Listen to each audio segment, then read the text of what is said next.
ان کا شمار عرب کے 4 مشہور قائدین میں ہوتا ہے۔ ان چاروں کی صلاحیتوں کا لوہا مانا گیا ہے۔ ان چاروں کے نام یہ ہیں: معاویہ بن ابی سفیان، مغیرہ بن شعبہ، زیاد بن ربیہ اور عمرو بن عاص رضی اللہ عنہم۔ فتح مکہ کے بعد نبی صلی اللہ علیہ وسلم نے وہاں قائم بت خانوں کو گرانے اور توڑنے کا ارادہ فرمایا تاکہ شرک کے تمام مرکزوں کو ختم کر دیا جائے۔ نبی صلی اللہ علیہ وسلم نے اعلان فرمایا کہ جس کے گھر میں کوئی بت ہے وہ اس کو اپنے ہاتھوں سے توڑ دے۔ بیت اللہ میں موجود تمام بت ریزہ ریزہ کر دیے گئے۔ اللہ کے گھر کو بتوں سے پاک کر دیا گیا۔ گرد و نواح سے بتوں کو ختم کرنے کے لیے صحابہ کرام کو مقرر کیا گیا۔ خالد بن ولید کو عزا نامی بت توڑنے کے لیے روانہ کیا گیا۔ سعد بن زید اشہلی کو منات بت توڑنے کے لیے بھیجا گیا۔ عمرو بن عاص کو سوا نامی بت تباہ کرنے کی ذمہ داری سونپی گئی۔ یہ بت مکے سے تقریباً 3 میل کے فاصلے پر تھا۔ نوح علیہ السلام کے وقت سے اس کی پوجا کی جا رہی تھی۔ قبیلہ حذیل اس کا متولی تھا۔ عمرو بن عاص وہاں پہنچے تو وہاں صرف ایک مجاور موجود تھا۔ اس نے پوچھا، آپ یہاں کیسے تشریف لائے؟ آپ نے فرمایا، میں اس بت کو توڑنے کے لیے آیا ہوں۔ اس نے کہا کہ آپ یہ کام نہیں کر سکتے، ہمارے معبود میں اتنی طاقت ہے کہ اپنی توہین کرنے والے کو مزہ چکھا دے گا۔ آپ نے نعرہ تکبیر لگایا اور بت کو ریزہ ریزہ کر دیا اور مجاور سے کہا، اب کیا خیال ہے؟ مجاور نے اسی وقت اسلام قبول کر لیا۔ امام بخاری نے عبداللہ بن عباس رضی اللہ عنہما سے روایت کی ہے کہ یہ بت نوح علیہ السلام کی قوم کے نیک اور پارسا لوگوں کے تھے۔ پہلے ان بتوں کی صرف تعظیم کی جاتی تھی، پھر شیطان نے انہیں اس کی عبادت پر لگا دیا۔ انہی دنوں نبی صلی اللہ علیہ وسلم کو معلوم ہوا کہ عمان کے لوگ آگ کی پوجا کرتے ہیں۔ نبی صلی اللہ علیہ وسلم نے عمرو بن عاص کو عمان کی طرف روانہ فرمایا۔ وہاں جعفر اور عباد نامی 2 حقیقی بھائی حکومت کرتے تھے، وہ بھی آگ کے پجاری تھے۔ نبی صلی اللہ علیہ وسلم نے ان دونوں بھائیوں کے نام خط لکھ کر عمرو بن عاص کو روانہ فرمایا۔ اس خط میں اسلام کی دعوت دی گئی تھی۔ عمرو بن عاص تنہا وہاں پہنچے۔ آپ نے وہاں پہنچ کر غور و فکر اور تدبر سے کام لیا۔ چھوٹے بھائی سے ملاقات کی، وہ نسبتاً نرم دل تھا۔ آپ نے اسے نبی صلی اللہ علیہ وسلم کا خط دیا۔ اس خط نے اس کے دل میں بہت اثر کیا۔ دوسرا بھائی سخت مزاج اور ضدی تھا، لیکن آخر نبی صلی اللہ علیہ وسلم کے خط نے اس کے دل پر بھی اثر کیا۔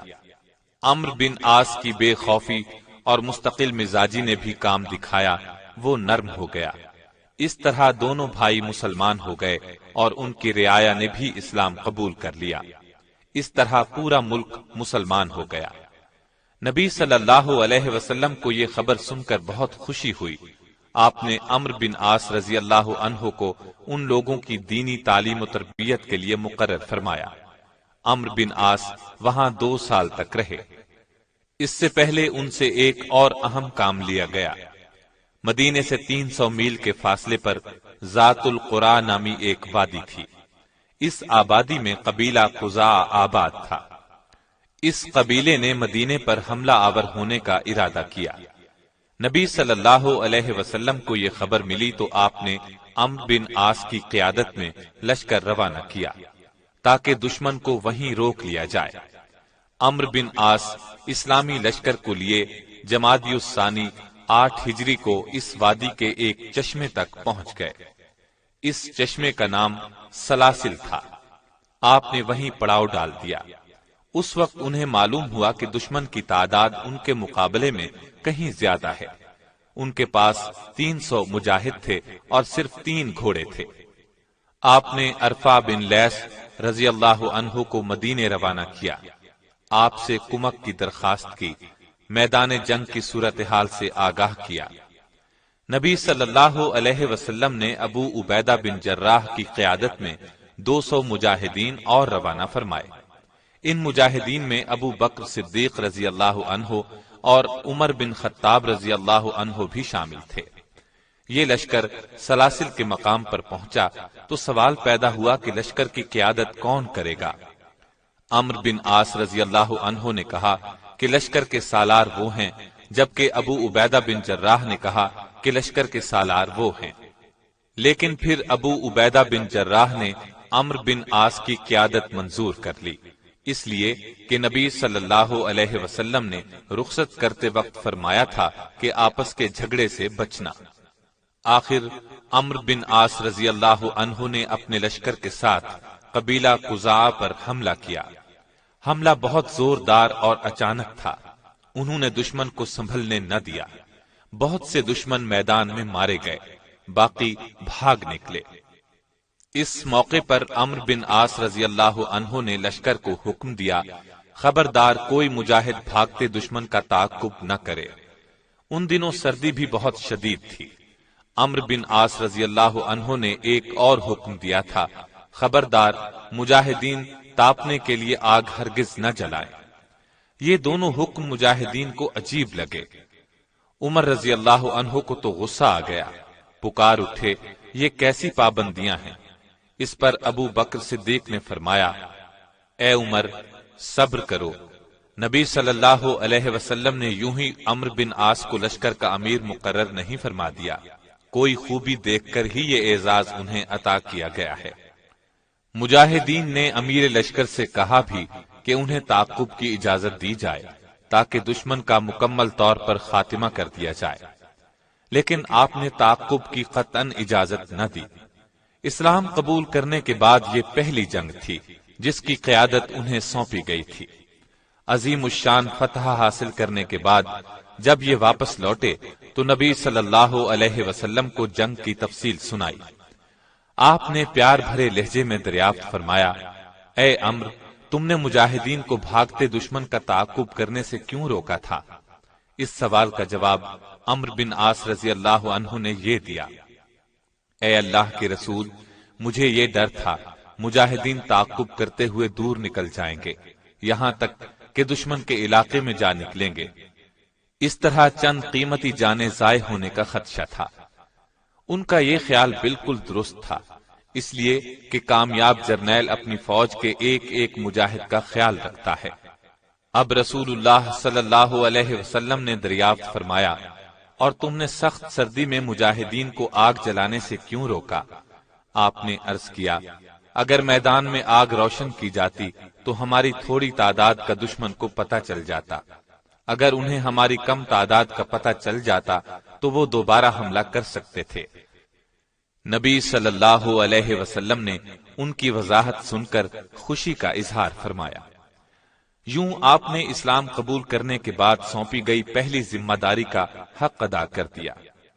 آج کے دور میں بھی جنگ کے دنوں میں باقاعدہ اعلان کیا جاتا ہے کہ رات کے وقت تاریکی رکھی جائے، آگ نہ جلائی جائے، روشنیاں گل رکھی جائیں، اسے بلیک آؤٹ کہتے ہیں۔ یہ اصول سیدنا عمرو بن عاص رضی اللہ عنہ نے شروع فرمایا تھا۔ اس فتح پر نبی صلی اللہ علیہ وسلم نے عمرو بن عاص سے فرمایا تھا، اے عمرو، نئی فتوحات کے لیے تیار ہو جاؤ۔ پھر رسول اللہ صلی اللہ علیہ وسلم نے وفات پائی تو ابو بکر رضی اللہ عنہ خلیفہ بنے۔ وہ وقت بہت نازک تھا، ہر طرف سے فتنوں نے سر اٹھا لیا تھا، بہت سے لوگ مرتد ہو گئے، کچھ نے زکوٰۃ دینے سے انکار کر دیا، کچھ نے نبوت کا جھوٹا دعویٰ کر دیا۔ ان تمام فتنوں پر قابو پانے کے لیے سیدنا ابو بکر صدیق نے 11 لشکر ترتیب دیے، 11 ہی جھنڈے بنائے، ہر لشکر کے امیر کو ایک جھنڈا دیا۔ فتنوں کو رفع کرنے کے لیے انہیں مختلف سمتوں میں روانہ فرمایا۔ ہر لشکر نے اپنی منزل پر پہنچ کر اسلام کی سربلندی کے لیے سر دھڑ کی بازی لگا دی۔ عمرو بن عاص رضی اللہ عنہ کو قبیلہ قزاع کی طرف روانہ کیا گیا تھا۔ آپ نے چونکہ نبی کریم صلی اللہ علیہ وسلم کی زندگی میں بھی اس قبیلے کا مقابلہ کیا تھا، اس لیے انہیں ان کی طرف روانہ کیا گیا تھا۔ ان لوگوں نے نبی کریم صلی اللہ علیہ وسلم کی وفات کی خبر سن کر زکوٰۃ دینے سے انکار کر دیا تھا۔ یہ ایک بار پھر قبیلہ قزاع پر حملہ آور ہوئے، بہت زبردست جنگ ہوئی، آخر شکست قبیلہ قزاع کا مقدر بنی۔